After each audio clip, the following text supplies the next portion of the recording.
for me to kind of be, trading over here and like someone yelling at me in this year, and then trade's done. And then like I go over here to my laptop and I'm building a marketplace and a platform that I was very passionate about and still am.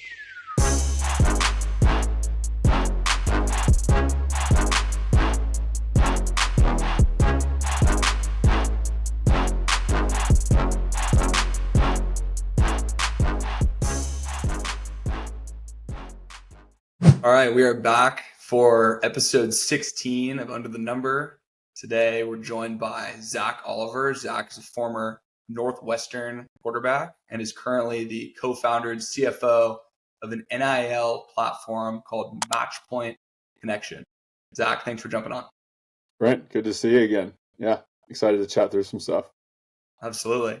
So let's just jump right into it on your kind of football arc. You grew up in Baton Rouge. You played at Catholic high school. We were just talking a little bit off camera about some of the talent that came out of Louisiana, that 2011 class. There were some insane names that you got the pleasure of playing with and working out with, but walk us through kind of that high school period and some of the people you got to compete with. Yeah, definitely. Louisiana, I feel like still continues to put out great talent, and similar when I was, playing. So I started playing, at a very, very young age. At the high school level, I started my sophomore, junior, and senior year. I played against Jeremy Hill 3 years in a row. In our jamboree once a year, and in my 7-on-7 teams, in our summer leagues, played with Jarvis Landry and Odell Beckham and Amir Abdullah and Kenny Hilliard, and the list goes on of the crazy amount of like athleticism that was coming out of Louisiana at that time, minus me, of course, because I'm a slow quarterback who just sat in the pocket and just threw stuff. So, but no, a great experience all around to kind of be in the middle of the ecosystem of sports in Louisiana and during that time, and probably still today. They're still pumping out some good talent. You say you were a slow pocket passer, which if it's true, I can certainly relate to that. So was I. But I was not as big as you are and were. You have a pretty big frame. Were you like a 225-pound high school QB or more? Yeah, it was like around 220, 215, maybe in the high school days, and then put on a little bit more weight actually going into college, and then had to trim back down. I always liked the training table, maybe a little too much, but so I was always in the summer times getting told by the coaches that I needed to lead into the salads. So I did my best. So your brother also played college football in the South. When for you when did you start to realize that playing D1 football was going to be attainable and probably going to be the path for you? And who were some of the first coaches and programs who came knocking and ultimately offering? Yeah. I remember growing up, like my brother, who's 12 years older than me. So like, I feel like that gap kind of provided some interesting perspective for me, like growing up. When he was well out the door as he was on to college when I was still kind of in the phases of my life where I was trying to figure out what my passions were and what I wanted to do. But I very specifically remember like growing up, my dad had made like this, highlight tape of my brother on, VHS tape. And if it wasn't on every day, it was on, at least twice a week. And I must have just like watched my brother's highlight tape over and over and over again. So like he was such a good, inspiration to me growing up as someone who I wanted to be. Had a great high school career. Ended up playing D2 ball in Arkansas at Henderson State. And then, from really, I played quarterback from kindergarten all the way through, never switched positions. I played a little bit of defense as everyone does kind of growing up. Like you said, it was just a little bit of a bigger guy. So played some D end and linebacker in grade school. But always had kind of quarterback on my mind as like the route I wanted to go, and couldn't have been convinced otherwise from anyone. So, once I got through high school and started to get a little bit of decent stats, decent tape in my junior year, Northwestern was actually my first offer. Altogether, Coach Fitz offered me around then, and then from there, there was a couple of regional schools and small schools like Tulsa and Louisiana Tech and Louisiana Lafayette and ULM. Also, your alma mater, Stanford. I was kind of going back and forth deciding whether or not, that was the route I wanted to go. I know Evan Crowley was in that class and Kevin Hogan was in that class. So my thought process at the time was I didn't want to be a third quarterback in that class, much less I never actually ended up receiving a formal offer for those reasons. But ultimately it came down to like deciding do I want to go to Stanford as a third. LSU, who actually, I don't even know if they ended up signing a quarterback that class. That was like Jordan Jefferson, Jarrett Lee days where, they had some quarterback troubles and were going through the ringer a bit and trying to figure out that position. So at the time I felt like maybe I was a perfect fit for that system, and it was local and it was, a home team that I'd been a fan of from, as long as I can remember. But always kind of led back to Northwestern as being like the first team in the program that really had the most trust in me. So ended up going down that path, and I think it was the right one in the long run. When you think back to being on that Northwestern team, what is the highlight moment or the kind of the highest high that you remember that you look back on? Yeah, I mean, winning. So there's a couple. For me personally, there was a game when I came in when the starter at the time had gone down. We were playing Penn State. I think Hackenberg was the quarterback then, and ended up coming in the game. I think we were maybe down, maybe tied very, very early in the game, and came back and won that. It was a very close game at the end, and had like a 3rd and 15 that we ended up converting to leading to a field goal that ended up winning the game, which was great. Another was the first bowl win in the program for in 40 years, which was just cool to be a part of that team and be a part of history where we felt like we were, laying a foundation for, future teams to come and like creating a culture of winning. And then the last one, more on the personal side, we had a really good game against Notre Dame in 2014. And ultimately that was the night where I, at an after party, ended up beating my wife. So it all kind of came full circle. And we've been together for 10 years now and got married back in 21. So that is awesome. So walk us through just a quick flyover of what you were working on in the few years right after Northwestern, prior to the founding of Matchpoint. Yeah, so my 5th year, I redshirted like a lot of quarterbacks do, and was able to go to Kellogg, and I got my master's in management and had a focus in finance. Going into school, I had no idea kind of the route that I wanted to go, but as I kind of progressed on, I always found that everything kind of came back to like a financial foundation.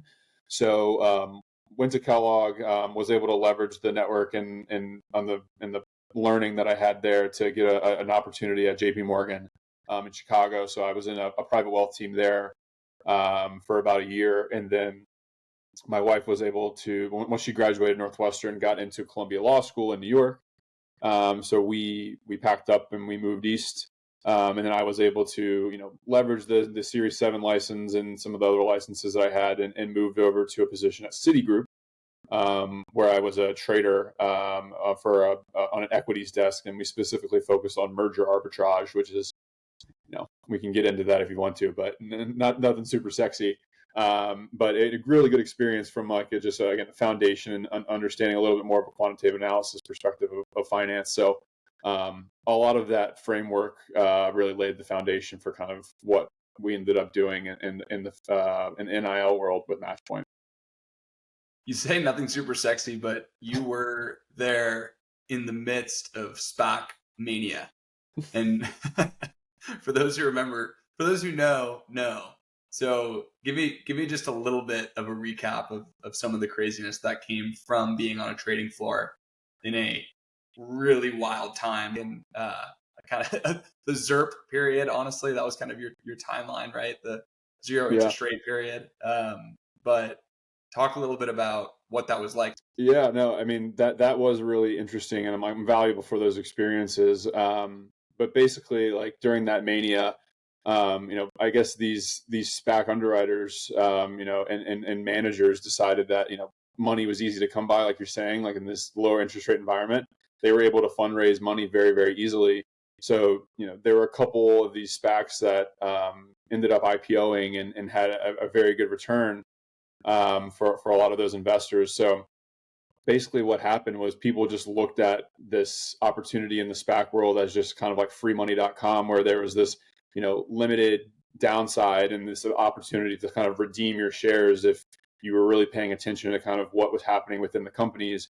But then like tremendous upside if the companies actually ended up, performing well and, having these warrants that you could, really redeem and hold on to. And that was basically like your free option, in the long run. But as we all know, kind of that bubble blew up a bit, I guess to right around when I was leaving, around 21, 22. And yeah, it kind of caused a bit of mayhem. But at the height of it, the team and I were IPOing maybe 4, 5, 6 a day. So we would have like staggered openings from 9:30 a.m. to 12 noon at least, and then not to mention that the rest of the other things that were happening on the desk from just a traditional like trading standpoint and having to manage order flow for clients on the traditional merger arb side. So great experiences and learned a ton about all of that. But I'm happy to kind of be on the other side of it now. Yeah. So let's talk about the early days of Matchpoint. How much were you kind of keeping your hand on the pulse of where the whole NIL, for those who don't know, the name, image, and likeness wave was headed?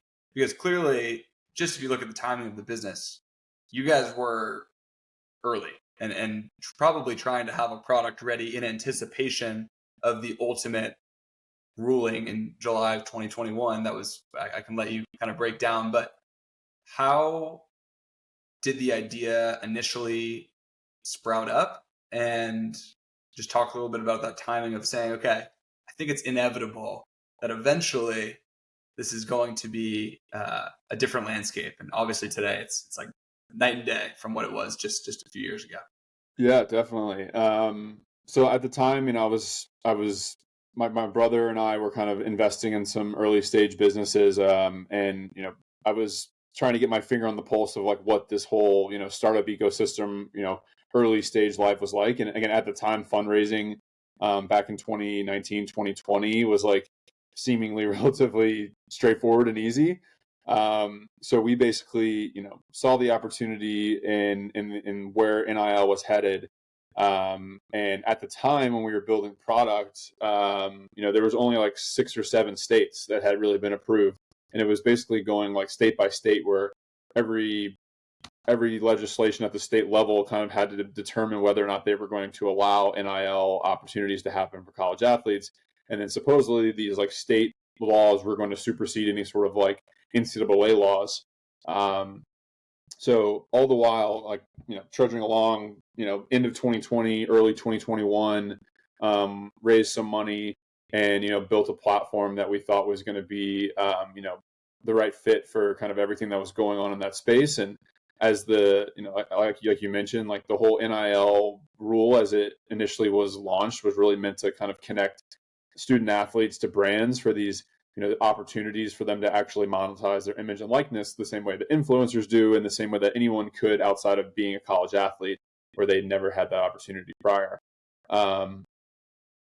So fast forward, we launched our MVP in March of that year, and then started doing some deals with some like minor league athletes and some pro athletes and some traditional influencers not in the sports world.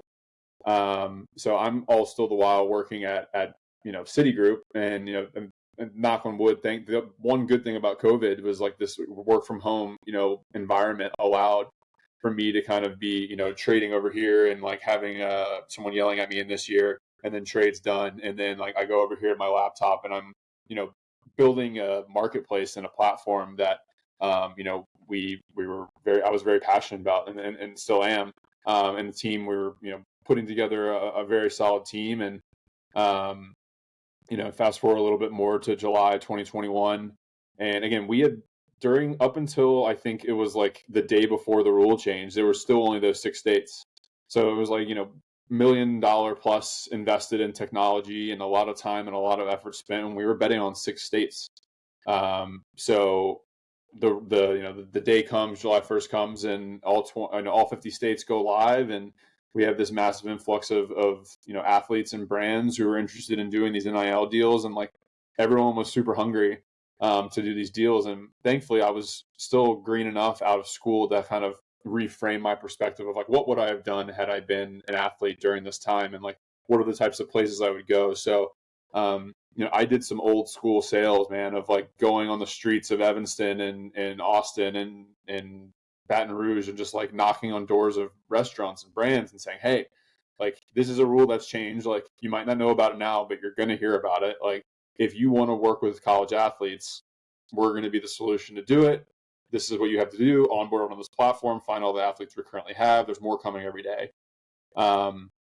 So yeah, those are the early days of building it out. And, very quickly the space changed to being less about the marketing deals and more about who can fundraise the most money. Yeah. And I want to hear you go deeper into what you're alluding to, which is the collectives. However, I also want to get into like what you just described and knocking on doors. One is, from what I understand, Matchpoint was like, look, the Joe Burrows of the world, the Trevor Lawrences of, just years past, like the absolute A-list college football and other, collegiate athletes. The people at the very top are going to be approached by Nike and, Nissan and Mercedes and all the commercials that you see in Dr. Pepper. But there are thousands of other players who can make a pretty nice little, whether it's a few $100 or $50 a pop, doing small engagements with more like small and mid-sized businesses within their market. And Right. that was kind of the initial idea, right? It probably still is. Yeah, exactly. It really enabled and empowered like any athlete to be entrepreneurial in their own right, whether they were playing or not. And I think that there's plenty of players out there who weren't like the shining star of the team, on the field, who were able to leverage, the new rule change to make some additional money. There's the quarterback for UCLA, Chase Garbage. Yes, right. So he's done a very good job of like leveraging this new rule and putting himself in the middle of him, big brands, and just really just creating content and leading into like, I want to build a resume of like good content for brands, so that sure, like I'm going to hopefully get an opportunity on the field. And I think he's still trying to go down that path and still trying to make his impact on the field. But there's no one can question the impact that he's made off the field and kind of the inspiration that he's given to a lot of other players who, weren't playing, but still saw an opportunity to potentially monetize that NIL. Another interesting area that I was always like very passionate about, and the team was in the early days, was like what this was going to do for women's sports, and their opportunity to shine a bit, where I felt like in years past they never really had that opportunity, and they were always kind of classified as these non-revenue sports being subsidized by, football, baseball, basketball. Obviously we've seen the outcome of that in a very short amount of time with, everything that's going on with women's basketball and gymnastics and softball, and just the television eyeballs that are on these girls now, which I think is great. And it's, creating a new ecosystem of sports. And if sports are succeeding, I'm happy as a sports fan. So like, that's kind of always been my perspective. Yeah. I mean, if you making an extra $250 as a college student, that can go a long way for sure. Yeah. So I can see the intrigue of telling, even if you're some lower profile person, if you have any sort of social media or you just have a nice personality that a local business would appreciate, like get on here and get in touch with them. It totally makes sense. I was talking to Miller Moss, who will likely be USC's starting quarterback this coming season. He was here on episode like 7 or 8. And I was asking him about NIL, and obviously USC, tough to find a bigger market being the starting quarterback. He's like, it's pretty wild. And just part of our conversation on that topic, it showed me how much it still is the Wild West. Like, it's kind of interesting how little regulation there is, and how much the schools are just like, look, seemingly they're like, there's been this ruling, and you players, that you have been told that this is all good, and there's going to be all these people who approach you, and there will be all these marketplaces and these platforms and these businesses, like, have at it, go for it. But when I asked Miller, I was like, is there some sort of educational component at USC or within the USC football program, just telling guys like, hey, basic personal finance, you need to do A, B, and C, and you need to not do X, Y, and Z? And he effectively was like, not really. It's still kind of a free for all. Yeah. How have you guys witnessed that, I guess, from where you sit in the NIL ecosystem? I mean, I can echo it in a lot of ways where the schools are just kind of risk off. Like they don't know what is gonna come down the line in the future, and they don't want to make some sort of ruling where there's someone can go back and do an audit and saw that they broke a rule.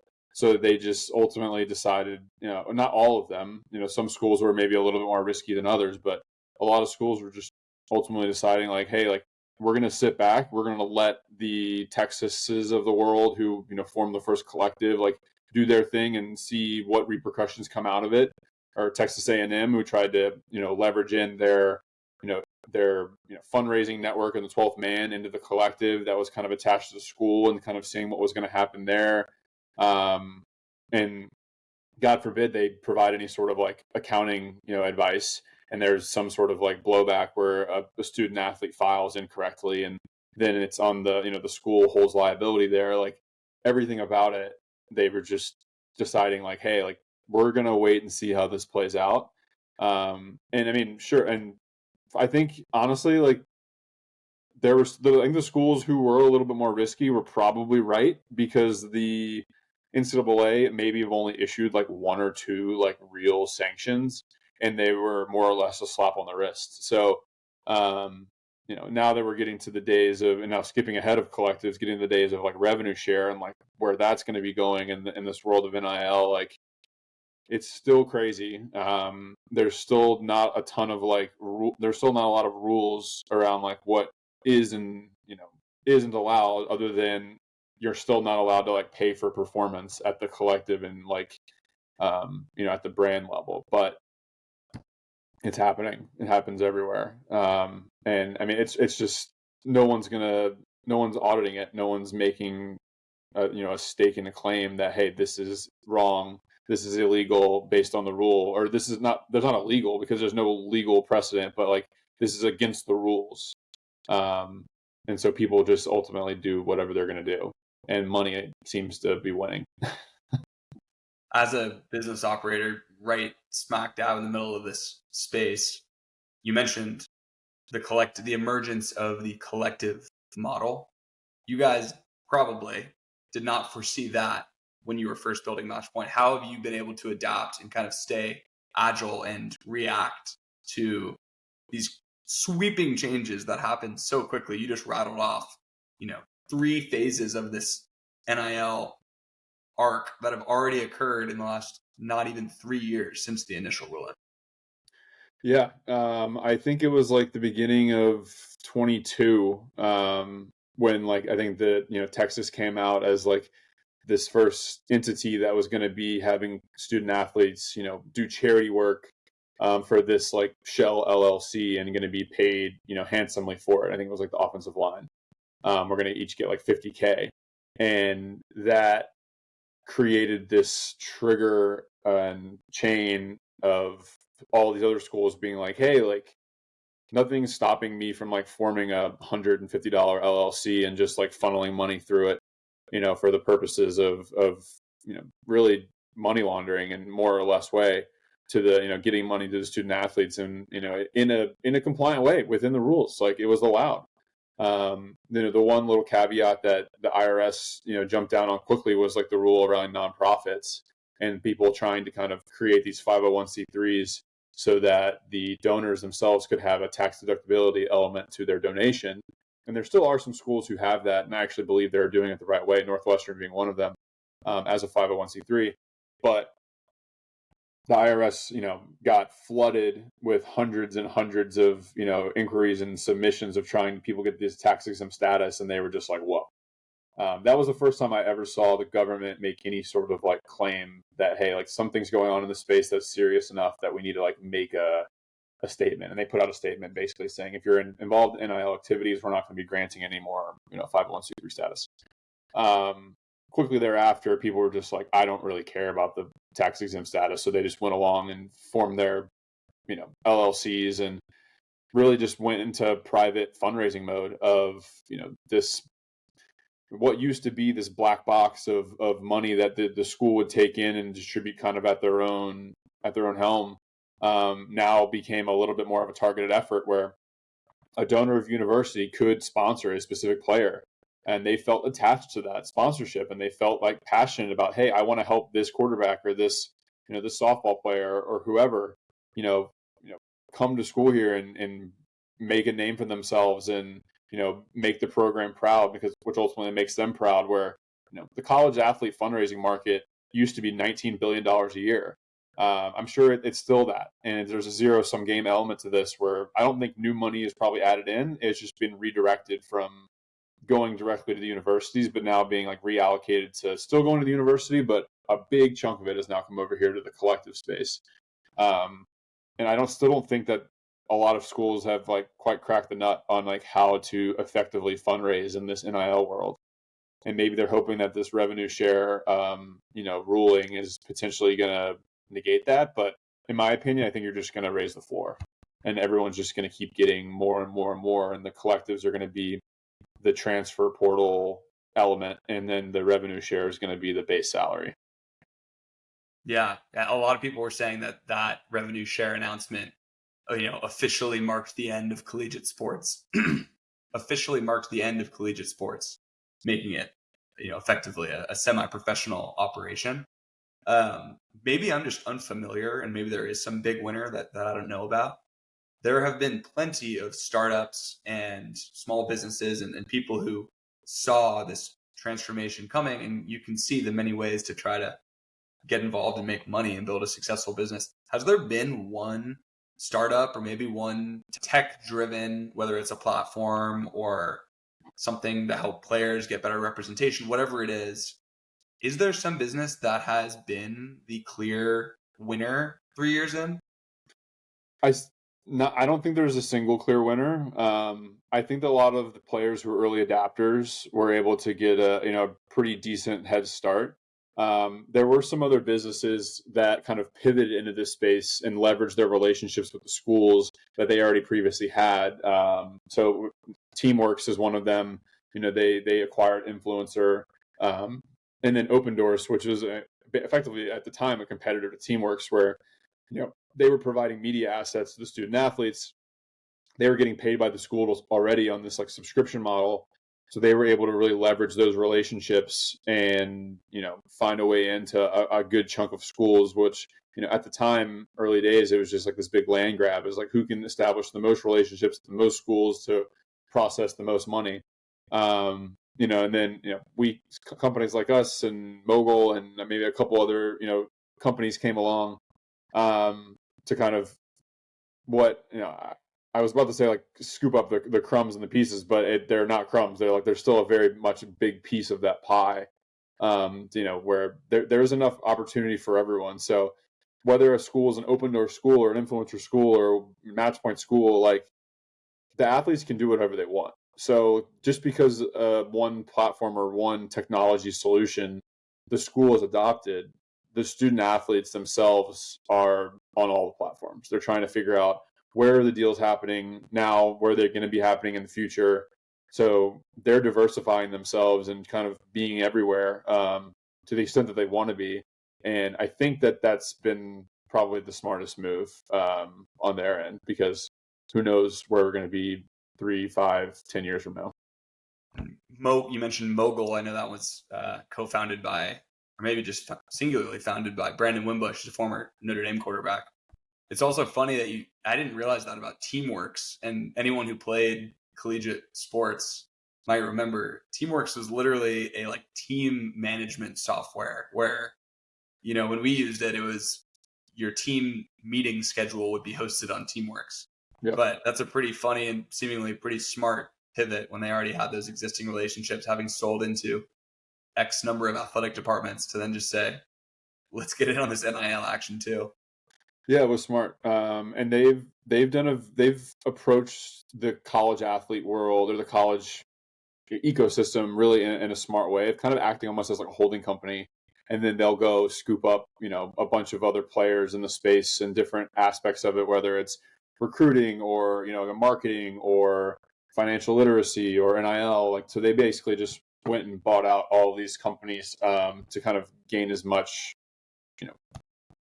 exposure as they could across the landscape, just to be like the one, stop shop. And I think Zach has done a very good job with Teamworks. I think influencer, I think people have mixed feelings on when it comes to like their actual payment processing and like kind of what they have to do. And they've launched a bunch of features, and a lot of schools use what they have, and I think they've done a good job. But there's still some, every platform kind of has its ups and downs, right? So if you were going to say you had a son who was about to go and become a relatively high profile, let's say not an A-lister, but a pretty high profile and marketable college football player, and he was about to go into his freshman year, how would you counsel him on how to maximize the NIL landscape? What would you say he should focus on, he should prioritize, and maybe also what he should not get carried away with? How would you counsel a young, an 18-year-old in 2024? it's a tough question. I think that there's like multiple component answers, just kind of depending on like, I mean, I'll give my answer, but then, I think there's not a wrong answer, but like, I would probably take the stance of just like be as good of a football player as you can. And again, knowing what I know about how collectives work and what's happening on the revenue share, like it seems like the bigger schools are going to have the larger pot of money. If that's the ultimate goal, is to say, hey, like, let's make sure you're financially set up for success. And, you're going to be at a good school, and you're going to be at a place where you feel like you can succeed and you can thrive. Where, a lot of that is ultimately coming back down to kind of where this all started with you and me in the recruiting world. Like, how do you show that you're a good enough player to even justify being on the field, and being a player. And I think if you're able to do that in a significant way, then you basically have the right to like find an agent who can basically kind of negotiate and barter with these universities to get like, upfront money to go to to go to school at one place versus another place. And obviously you're going to have your passions about where you want to school. Again, me, like, wanting to go to LSU at an early age, but then ultimately figuring out Northwestern was the right path. Like, that's a hard enough decision, much less for a high school athlete trying to figure out, should I take $100,000 versus $250,000 in year one? Like, and then that's all before you're even talking about any sort of like social media element to any of this, which is why I say like there's a lot of different perspectives. Like, I personally didn't have an Instagram through college. Like, Instagram was kind of coming up and was acquired by Facebook when I was in school. Like, I kind of had this perspective that I didn't want to be on Instagram because I didn't want distractions, and I didn't want all of this hullabaloo in my brain about who was saying what and why and when. And now that I have an Instagram and TikTok and all of these other things, like, the amount of information overload and just bullshit that comes out, like, how do you manage being on a social media platform and like really taking that seriously? And if you're doing it right, you should be posting and having this like, social resume that people and brands and schools are going to be looking at. But how do you do that while also blocking out all of just the crap that comes along with it? And then that in itself is its own distraction.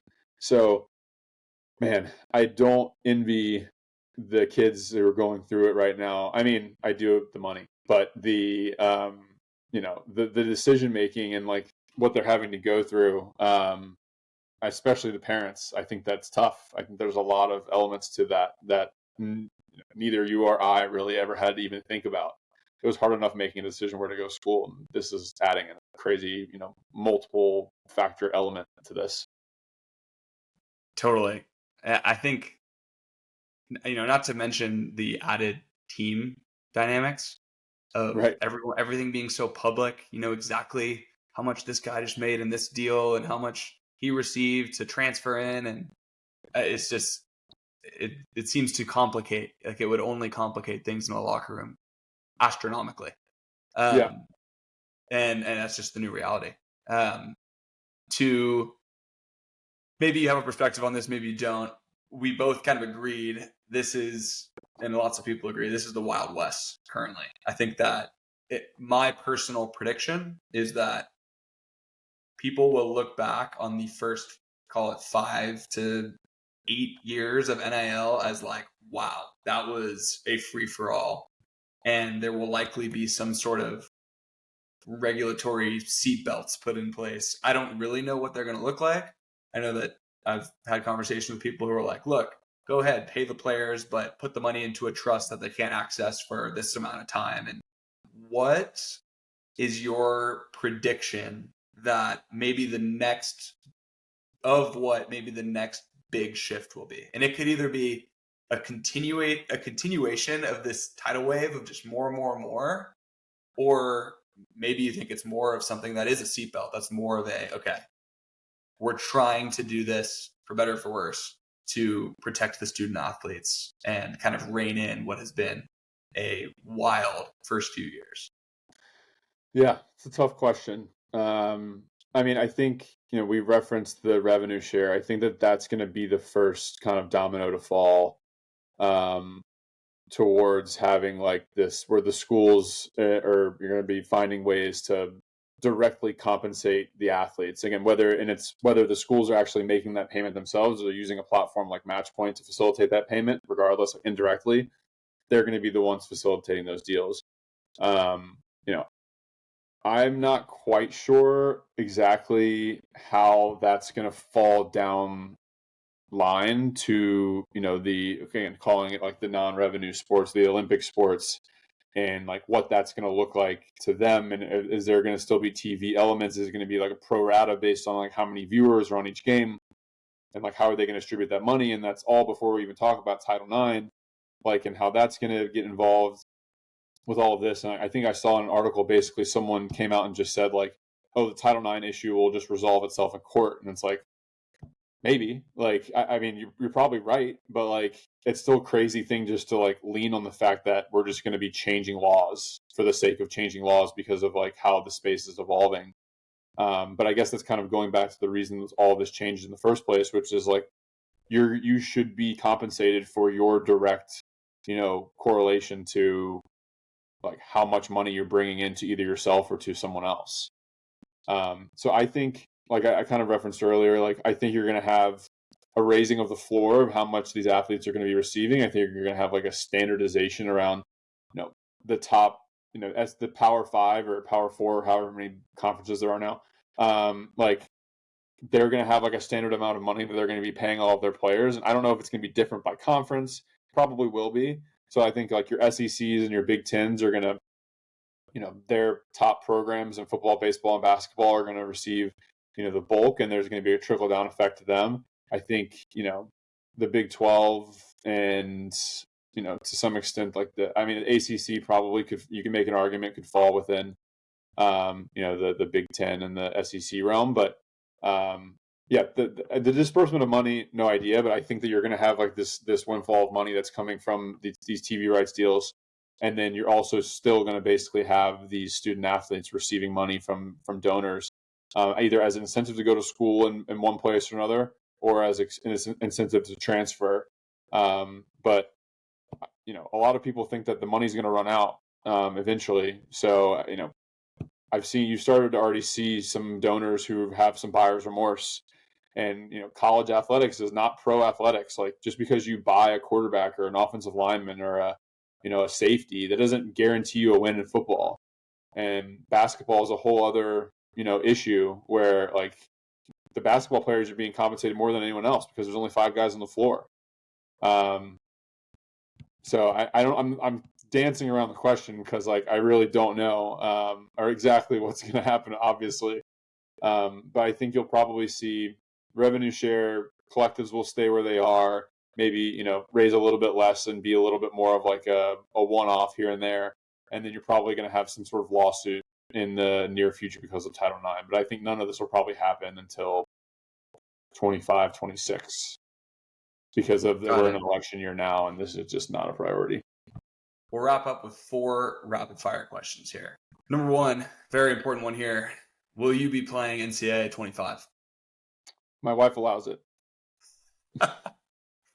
If you were going to, just to maximize your NIL marketability and income today, what market or what program would you head to as a football player? Good question. I mean, it's tough I'm biased because they're a client of ours and we do a lot of work with them, but I would say LSU. Just the reverberations around all things NIL. They call it NILSU for a reason. If NIL were around when you were in college, what would your dream like sponsorship or partnership business have been? Probably something with like a hunting and fishing company, like maybe like a Real Tree, or I suck at golf, but maybe Callaway. That would be cool just to flex it. That'd have some perks for sure. Yeah. All right, final one. Again, hypothetically, if you had come up in this NIL era and you had inked some sponsorship and gotten some sort of a bag of cash out of it, what is something that you would have spent a little bit of money on as a college kid? Probably beer. Fair enough. But a big thing, I probably would have gotten a new car if I had to guess. I had a solid car, but I feel like that would have been something, an irresponsible college Zach would have done. What would you have gotten? I probably would have gotten like a souped up like F-150 or something like that. Yeah, just the country boy living out its last days in me before I went corporate. I love it. No Lamborghini SUV like Carson Beck for you? Yeah, I don't think I'd pull it off. I would love to, but I don't think I think people would call me out. They'd call me a phony. I don't think that would have been in the cards for me either. All right, Zach, thank you so much. This was awesome. This was truly like an incredible kind of masterclass on NIL and a really nice breakdown of the landscape. I feel a lot smarter and more informed on what's going on in the crazy NCAA ecosystem thanks to you. So I appreciate it. Yeah, thanks for having me on. Great to chat.